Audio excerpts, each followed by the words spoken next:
do Paraná, o Instituto Brasileiro de Direito Processual e a Ordem dos Advogados do Brasil, Seção Paraná, através da Escola Superior de Advocacia, agradecem a presença de todos neste segundo encontro do segundo Congresso de Direito Processual.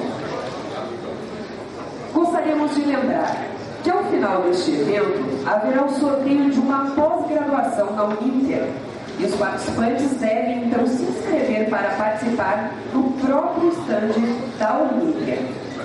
Também gostaríamos de salientar que a doutora Tereza Arruda Alvim Vambier estará autografando no estande da Juruá suas obras logo após a palestra.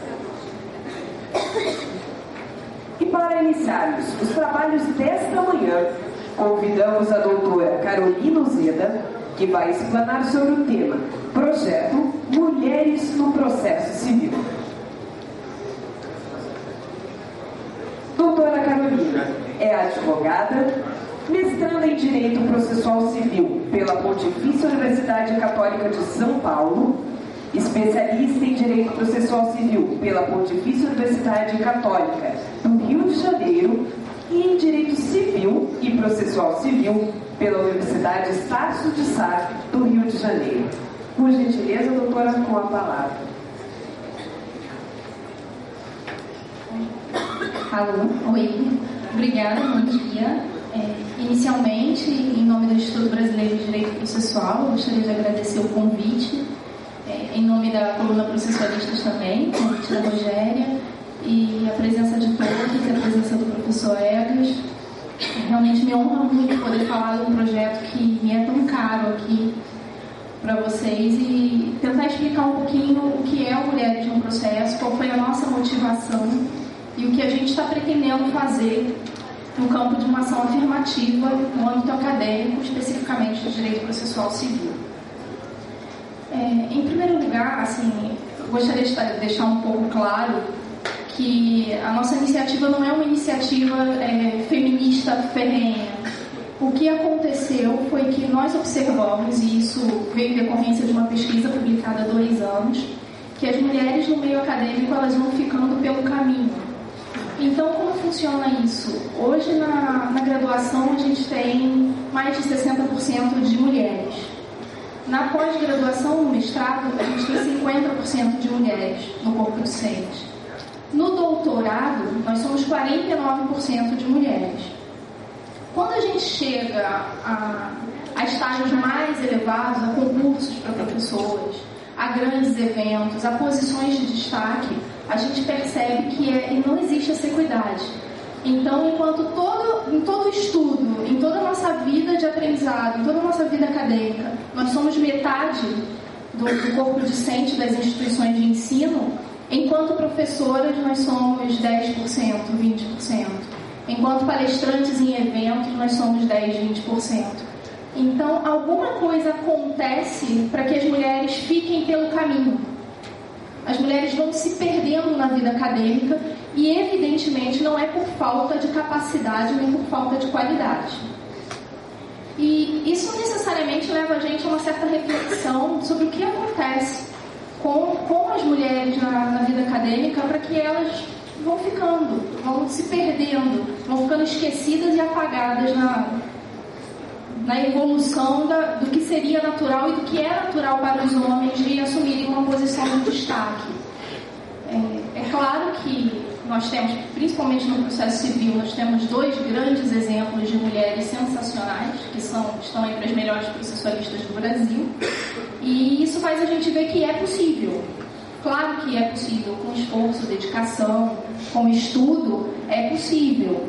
O problema que leva a gente a necessitar de um projeto de uma ação afirmativa é que o custo que a mulher paga para chegar a uma posição de destaque na vida acadêmica é muito maior que o custo que o homem paga. Então, as mulheres temos que estudar o dobro e errar a metade para conseguir ter o direito de estarmos equiparadas a um homem que não estudou tanto quanto a gente, que não se dedicou tanto quanto a gente. E isso é muito nítido. Então, a ideia nossa, essencial, não é cota, não é criar uma imposição da presença feminina, porque nada se resolve por imposição, mas é criar uma reflexão na academia e, partindo do que a gente domina, que é o processo civil, criar uma reflexão para a gente começar a ver as coisas com olhos de ver e tentar entender por que essas meninas não participam, não se expõem, não aparecem, para que todo mundo consiga ver que elas são sim competentes e tão capazes, tão sensacionais, tão brilhantes quanto qualquer outro homem. Partindo disso tudo, assim, a nossa ideia inicial foi criar um ambiente para que as meninas tivessem espaço, para que as mulheres tivessem espaço para publicar seus textos. Porque quando a gente tenta identificar a causa desse declínio da mulher na vida acadêmica, a primeira coisa que vem à mente é que a gente não tem a mesma oportunidade de aparecer que os homens têm. E vamos deixar de lado a motivação para isso acontecer. Por que as mulheres não são tão convidadas para palestrar? Por que as mulheres não são tão convidadas para publicar? A gente não vai resolver isso. Então a ideia foi assim, tudo bem, já que a gente não vai resolver isso, porque a gente não tem como impor isso, vamos criar um espaço exclusivo para que as mulheres publiquem. Então a gente criou a coluna Processualistas, que é uma coluna do site do Brasil, que tem o seu espelho numa página no Facebook, onde só mulheres iriam publicar.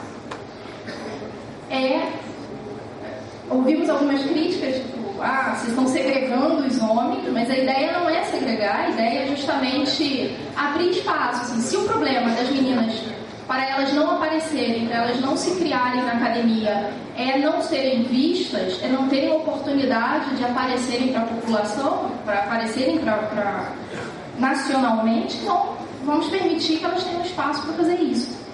E assim, foi surpreendente porque foi um sucesso. A coluna, por ser uma coluna acadêmica, hoje a gente tem no Facebook 10 mil curtidas, o que é muita coisa, já que o nosso viés é eminentemente acadêmico. E foi um sucesso tão grande que eu posso dizer assim, que eu consegui o objetivo que eu tive quando eu criei a coluna, que o Instituto Brasileiro de Direito Processual também percebeu essa situação e encampou a ideia e criou o projeto Mulheres no Processo Civil. O que é o projeto, que é muito maior do que a mera exposição na coluna, na internet, enfim.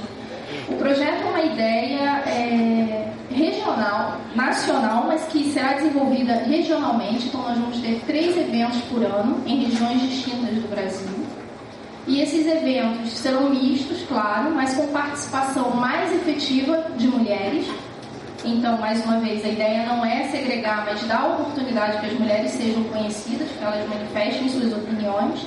Então, esses eventos são... O primeiro vai ser em Salvador, em novembro, acho que 27 de novembro, né? 25 de novembro, primeiro em Salvador, com participação masculina, mas com a grande maioria de mulheres. A partir desse evento será publicado um livro relativo ao evento. E, em paralelo a isso, o projeto ele busca trazer as meninas da academia, principalmente as graduandas, demonstrar para essas meninas que é possível, sim, seguir uma vida acadêmica, apesar da pouca representatividade que a gente tem. Então, em apoio ao projeto, junto ao projeto, a gente vai ter um concurso de monografias para graduandas, destinado para o público de graduandas. Para quê? Para que as meninas que estão na faculdade participem, se empolguem e comecem a querer estar junto, comecem a ir aos eventos e saibam que elas podem sim ter voz na academia. Se elas vão conseguir ser bem-sucedidas, isso aí vai do estudo, da dedicação, do esforço de cada uma. Mas o fato é que a gente não pode permanecer com essa diferença entre igualdade de oportunidade. Tendo a oportunidade, em mesmo nível, mesmo grau de dificuldade que os homens têm, eu tenho certeza absoluta que pela capacidade de cada mulher, pela categoria e pelo brilhantismo que a gente vê nas salas de aula, elas por si vão crescer e a gente vai reverter esse quadro de maioria absoluta masculina no campo acadêmico, pelo menos no processo civil. Deixa eu ver se eu esqueci de alguma coisa. Por fim, o projeto é coordenado pela professora Paula Sarro Braga, da Bahia, E a gente tem uma proposta de trazer um dos eventos aqui para o Sul, então acredito que 2017 a gente tem um evento aqui. E gostaria muito de contar com a participação de vocês. Podem consultar maiores informações no site do Instituto Brasileiro de Direito Processual, na nossa página no Facebook, que é Processualistas, só Processualistas. Não é difícil, só botar a busca que vocês já vão encontrar. E convidar principalmente todas e infelizmente vou ter que retirar os homens do convite, a participarem, as que tiverem uma vontade de integrar a vida acadêmica. A gente não tem preconceito com relação a semestre e doutora, porque a ideia é justamente agregar, as pessoas saberem que elas podem sim vir a ser quem elas quiserem, né? Então, convidar todo mundo, quem quiser participar, enviar seus textos, principalmente advogadas. E, claro, a gente faz uma revisão, porque, infelizmente, ainda por sermos mulheres, nós temos que ser mais comprometidas com a qualidade do que todo o resto. É um ônus. E a gente, tudo bem, a gente encara e com muita felicidade, muita alegria. Mas, enfim, convidar todo mundo a participar, a divulgar o projeto, a ir aos eventos, a participar dos concursos, principalmente quem for da graduação, quem for professor de graduação, para divulgar esse projeto para as alunas, para que a gente possa, claro que, assim, não vai ser em 1 ano, 2, 3, mas com o tempo a gente possa diminuir um pouco esse grande desequilíbrio que existe entre homens e mulheres na academia. Obrigada pela atenção, bom dia, obrigada, Rogéria, de novo pelo convite, foi um prazer enorme.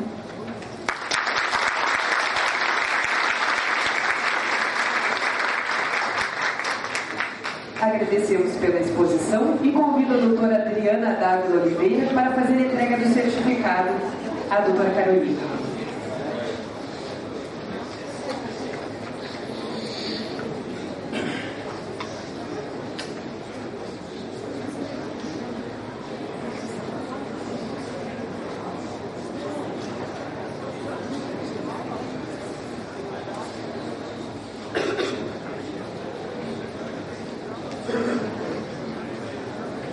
Agora convidamos para o segundo painel desta manhã os palestrantes. Professor Daniel Mitidiero,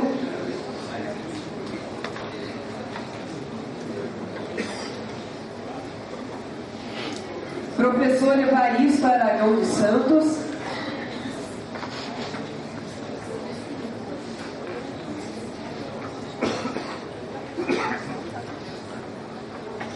professor Ney José de Freitas,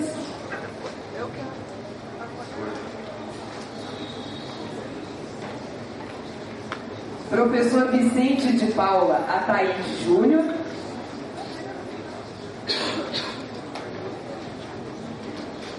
professor William Soares Pugliese.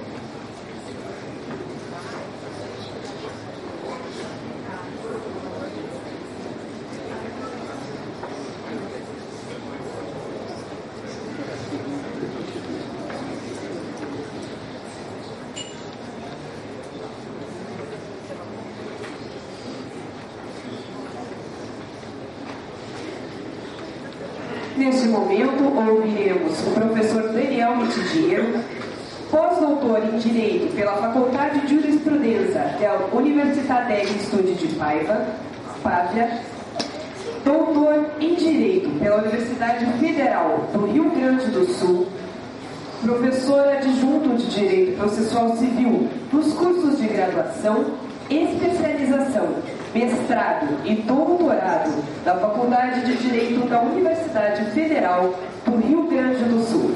Por gentileza, doutor Daniel, com a palavra. Então, eu vou iniciar dando muito bom dia a todos.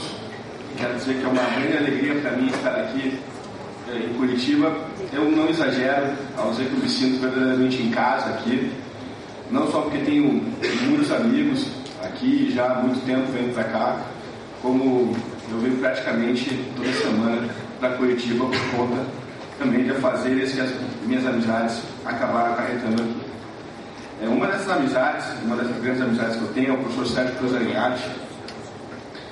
E em decorrência dele, em decorrência da nossa amizade, eu acabei ouvindo muito pouco o professor Alcides. Mas eu tenho duas passagens que eu me lembro do professor Alcides, e eu vou contar muito brevemente, que me deixaram muito tocados. Eu participei de um concurso para professor da Universidade Federal aqui do Paraná. Eu fui da banca do concurso que admitiu o professor Eduardo Talamini, o professor Elton Venturi e o professor Cleiton Maranhão. Foi um grande concurso para a Universidade Federal do Paraná, na minha avaliação. E esse concurso ele foi presidido pelo professor Alcides. E foi realmente um concurso, um negócio um pouco tenso, né? A gente fica lá examinando, tem que ser criterioso. E ele levou aquilo de uma maneira tão doce e tão elegante que eu consegui perceber depois o quanto era verdadeiro aquele carinho que o Sérgio, que as pessoas de modo geral que rodeavam o professor Alcides sentiam por ele. De modo que eu fiquei realmente muito feliz quando o Sérgio e a Rogéria me endereçaram esse convite para participar dessa pequena homenagem. Em segundo lugar, eu também não posso deixar de mencionar aqui, já que estou aqui, fazer uma pequena homenagem também ao decano dos processualistas do Paraná, sem dúvida alguma, um dos grandes processualistas do nosso país, o professor Ernesto Muniz de Aragão, que aqui se encontra. Eu quero dizer que conta com a minha profunda admiração. Eu gosto muitíssimo dos seus comentários. Toda vez que tenho dúvidas sobre atos, novidades, eu sempre abro seus trabalhos com mais profunda alegria de perceber o quanto o direito processual civil brasileiro conseguiu evoluir. Nós somos uma ciência jovem, o processo civil tem pouquíssimo tempo entre nós, 60, 70 anos, desde o ponto de vista europeu, 100 e poucos anos, e nós conseguimos nos apropriar de um caldo de cultura e desse caldo de cultura realmente desenvolver temas. De modo que eu não tenho a menor dúvida de que isso também é capitaneado por pessoas como o professor Egas, pessoas como o professor Alcides, obviamente pessoas como o professor Marinoni, como o próprio professor Egas menciona no seu prefácio do Tela de Vitória.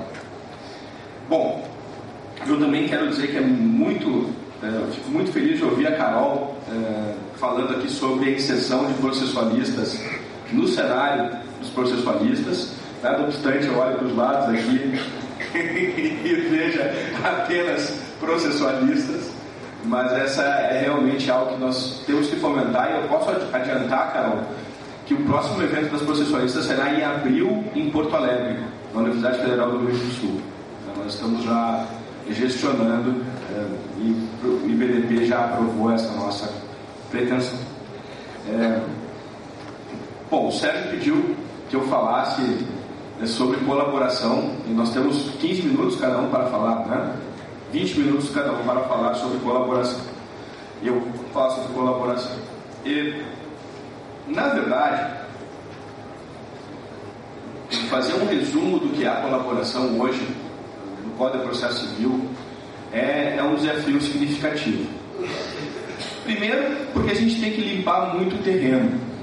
Quando a gente lê a doutrina se referindo à ideia de colaboração, a ideia de que o processo seria uma comunidade de trabalho, uma Arbeitsgemeinschaft, como diriam os autores alemães e austríacos que pensaram pela primeira vez nesse arranjo, a primeira questão que nós temos que afastar do horizonte, e aqui eu já começo polemizando um pouco a minha fala, é que essa colaboração obviamente não pode se dar a partir de um motor que procure unir as partes em um objetivo comum. E eu explico. E essa é uma crítica direta a um dileto amigo, ao professor Fred Diel Júnior, que também vem desenvolvendo trabalho sobre a colaboração. Eu escrevi minha tese em 2006 sobre colaboração, depois o Vicente vai criticá-lo, que a academia é feita disso, de bons diálogos críticos. Eu escrevi em 2006 e eu procurei fundamentar a ideia de colaboração, a ideia de maior participação das partes e uma revisão da distribuição de quem faz o que no processo. Então, por exemplo, podem as partes levarem fatos para o processo? Podem. Fatos principais. O direito invocado das partes é importante na construção da decisão judicial? Naquele momento eu disse que sim. Ele disse que sim, porque hoje interpretar o direito não é declarar uma norma pré-existente com sentido unívoco, mas é decidir sobre diferentes significados do direito. Se isso é verdade, eu tenho direito a influir na decisão sobre o significado do direito. Assim como eu tenho direito de levar fatos, produzir provas e procurar fixar também o sentido dos fatos. O juiz é responsável apenas pelo aporte do material jurídico para o processo, como tradicionalmente nós trabalhamos, Iura Nov Curia, Mihi Factum. Certamente é responsável pelo aporte do material jurídico para o processo. Mas, para além disso, ele também pode ter iniciativas no campo fático e no campo probatório. O juiz pode trazer para o processo fatos secundários, nunca fatos primários, mas fatos secundários, ele pode trazer ao processo, fatos dos quais eu vou chegar ao conhecimento dos fatos principais dos quais decorre o direito. Além disso, o juiz tem, como nós sabemos, iniciativas probatórias. Então eu procurei revisar esses temas basicamente olhando desde a perspectiva constitucional, da igualdade e da participação em juízo. Logo em seguida, acho que foi lá pelo ano de 2010, 2011, eu publiquei a tese a primeira vez em 2009, o Fred escreveu um livro sobre o princípio da cooperação no direito processual civil português. E lá a gente teve uma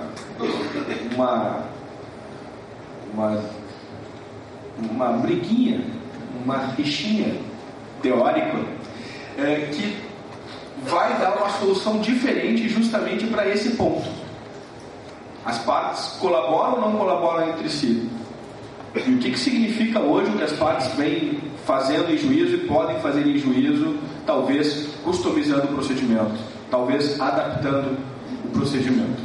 Bom, como sempre, essas distinções, elas decorrem dos fundamentos. Eu parto de lugares diferentes e eu chego a lugares diferentes. Eu partia da ideia de participação e igualdade. Onde é que partiu o Fred? O Fred, ele partiu da ideia de boa-fé. De boa-fé no processo. E ele diz o seguinte: assim como no plano do direito material, os deveres anexos, oriundos da ideia de boa-fé objetiva, são deveres que são pensados na perspectiva dos dois participantes do processo, do processo obrigacional aqui, também no processo judicial eu vou ter essa mesma perspectiva e a boa-fé participará com os mesmos influxos. A boa-fé vai determinar que eu tenha uma cooperação entre as partes. E eu parei para pensar aí. Eu digo, não, vamos com calma. E antes de a gente ir com calma, vejam que não é por acaso que no Código de Processo Civil atual se fala em colaboração entre as partes, no artigo 6º, mas também se fala no artigo 5º e, portanto, no artigo anterior, em boa-fé. A sugerir uma certa ligação, que existe ligação entre os temas é evidente, mas uma certa ligação desde o ponto de vista radical. Bom, qual é o problema aqui? E aqui eu também vou evocar um conhecidíssimo mestre e um velho mestre da civilística nacional. Quando o professor Clóvis do Couto Silva escreve A Obrigação como Processo e pela primeira vez começa a trazer essas ideias sobre boa-fé objetiva, sobre deveres laterais, ele inicia a obrigação do processo com uma frase que me parece que o Fred esqueceu. E que frase é essa? A frase é a seguinte: o adimplemento polariza e atrai todos os esforços daquelas pessoas que participam do processo obrigacional. O adimplemento é o fim da obrigação. E quando o professor Clóvis vai desenvolver esse tema, um parágrafo adiante, ele vai observar que o que está por debaixo disso é que quando eu contraio uma obrigação pupuquina, me permita chamá-lo assim, num sábado pela manhã, sem gravata, quando eu contraio uma obrigação com a Rogéria, na verdade o que eu estou fazendo eu quero um toma lá da cá. Eu quero algo e ela quer algo também. E nós dois queremos algo. E por isso nós celebramos uma obrigação. Para usar a linguagem técnica, nós temos interesses convergentes. Nós queremos a mesma coisa. Nós temos interesses convergentes. E essa é a razão pela qual eu tenho que viabilizar que o Alter consiga levar adiante as suas prestações. E por isso eu tenho deveres de informação, por isso eu tenho deveres de auxílio, por isso eu tenho deveres de colaboração em sentido amplo. O campo do processo é um campo que trabalha não no plano dos interesses convergentes. Pelo contrário, o campo do processo é um campo que trabalha com os interesses divergentes, e é natural que assim o seja. Eu vou para o processo não para colaborar com o réu, eu, autor. Nem o réu vai para o processo para colaborar comigo. Que nós todos tenhamos que agir de forma leal é um outro capítulo. Nós já vamos falar sobre isso nos poucos minutos que me restam. Mas eu rigorosamente não atuo em conjunto com convergência de resultados. O autor quer uma coisa, o réu quer outra. Não, essa é a razão pela qual me parece que a primeira providência ao ler o artigo 6º do Código de Processo Civil é adotar uma perspectiva apropriada de leitura. Quando se fala que todos os sujeitos devem colaborar entre si, significa na medida dos próprios interesses. Quem na verdade tem o dever de colaborar com quem? Sem dúvida alguma, quem tem primacialmente o dever de colaborar em juízo é o juiz. O que existe é um dever de colaboração judicial no processo. Isso, obviamente, não é uma invenção do legislador brasileiro. Isso aparece pela primeira vez na DZPO austríaca de 1891, oriunda das reformas de Franz Klein. Aparece na década de 20 na Alemanha, primeiro com algo semelhante aos juizados especiais, mas com Grano Salles essa comparação, os juizados de menor importância. E aí, a partir daí, acaba alcançando um impulso grande para a França, para Portugal, para a Itália e chega ao Brasil. Como é que chega ao Brasil no seu núcleo duro essa ideia de colaboração? E a gente pode ver que o legislador não se serviu da colaboração só no artigo 6º do CPC, mas na verdade eu tenho inúmeros dispositivos do Código que tratam de colaboração de maneira expressa. Basicamente, o nosso legislador, ele procurou trabalhar a colaboração do juiz para com as partes a partir de 4 deveres fundamentais. 4 deveres que são, por assim dizer, lá colocados com a ideia de que o juiz possa conduzir o processo de maneira isonômica e que só apareça aquela ideia de assimetria entre o Estado e o cidadão, entre o juiz e as partes, quando ele vai pôr a sua decisão. É que eu não posso questionar as decisões do Poder Judiciário, salvo pelas vias recursais. Uma vez que esteja decidido, está decidido. Que deveres são esses? Basicamente, é um dever de esclarecimento, acompanhado de um dever de indicação, um dever de diálogo, um dever de auxílio e um dever de prevenção. Um dever de esclarecimento acompanhado de um dever de indicação, um dever de diálogo, um dever de auxílio e um dever de prevenção. O dever de diálogo se confunde propriamente com o direito ao contraditório, como o direito de influência e dever de debate do juiz para com as partes. De modo que sobre esse dever eu não vou falar. É um tema ligado ao contraditório, outros colegas poderão explorar esse tema e certamente esse tema aparece. Se há um tema que foi explorado no novo código, é o tema do contraditório.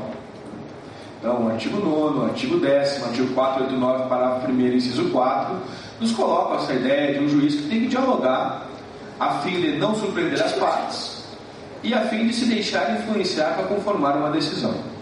Não vou falar sobre isso. Depois nós temos lá o dever de esclarecimento. E isso é algo bastante importante. As narrativas das partes, nós ingressamos em juízo a partir de narrativas. Essas narrativas podem ser insuficientes, podem ser lacunosas, podem ser imperfeitas. O que eu devo fazer em qualquer manifestação que ocorre ao longo do processo? Veja, não é só na manifestação da petição inicial de qualquer ação, ou na defesa, na contestação, em qualquer processo. Se eu não tenho uma narrativa clara, e se vejam, a narrativa é fundamental porque eu estou compondo o objeto do processo e depois sobre ela haverá o objeto da prova, e sem prova não há decisão justa, porque a decisão justa deve corresponder à verdade. Em homenagem ao professor Sérgio, estou dizendo isso. Então, o que nós precisamos? Nós precisamos ter uma delimitação da narrativa o mais clara e o mais precisa possível. Qual é o ideal, portanto, que o código diz? O ideal diz: juiz, não entendeu a narrativa? Determine o esclarecimento pela parte. E mais, indique precisamente o significado ou aquilo que não ficou claro. Vicente é juiz, estou pegando o pé dele hoje, vai dizer o seguinte: pô, então agora quer dizer que eu vou virar agora consultor das partes. Todo dia aparece uma coisa lá que eu não entendo direitinho, e se todo dia eu for lá tentar consertar, eu não vou fazer mais nada. Essa é uma observação que tem uma boa dose de razão, e tem uma boa dose de razão porque está ligada àquilo que acontece no dia a dia. E se existe uma coisa que o processualista não pode esquecer, é o que acontece no dia a dia. No dia a dia dos processos, no dia a dia do foro. Mas vejam que essa ferramenta, que aparentemente seria apenas um assoberbamento da tarefa do juiz, ou dos juízes, também funciona como uma interessante delimitação, em termos de substanciação daquilo que será debatido no processo. E aqui eu volto para ver como de fato nós temos uma comunidade de trabalho, aqui especificamente, que leva a ideia de que o juiz tem esses deveres por um fim que deve ser promovido, da decisão de mérito justa e efetiva, como diz o próprio artigo 6º. Lá no artigo 489, parágrafo 1º e seus incisos, nós temos vários deveres de fundamentação. Se o juiz invoca um termo indeterminado, uma cláusula geral, um conceito jurídico determinado, ele deve dizer exatamente o sentido com que ele está concretizando aquele termo vago. Não basta invocar a boa-fé, não basta invocar a função social, não basta invocar a dignidade da pessoa. Se ele invoca um princípio, o princípio da moralidade, não basta invocar o princípio da moralidade. Deve mostrar qual o significado otorgado ao princípio da moralidade e por que existe uma relação com o caso concreto, e por que determina